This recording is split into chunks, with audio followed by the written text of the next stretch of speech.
বৃষ্টির দিনে কলকাতা কি অপরূপ সুন্দর। অনেক দিন পরে কলকাতাতে বৃষ্টি হলো, বৃষ্টির মধ্যে ঘুরতেছি, ভালোই লাগতেছে।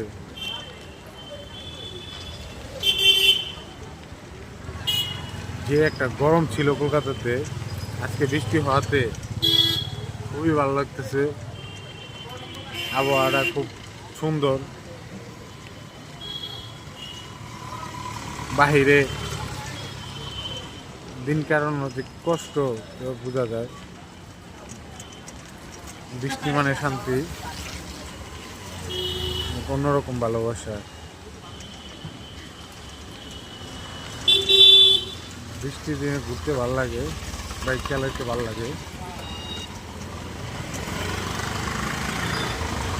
কিছু করার নেই, কারণ দেশে নেই। সুন্দর একটা ওয়েদার ডিমান্ড খিচুড়ি।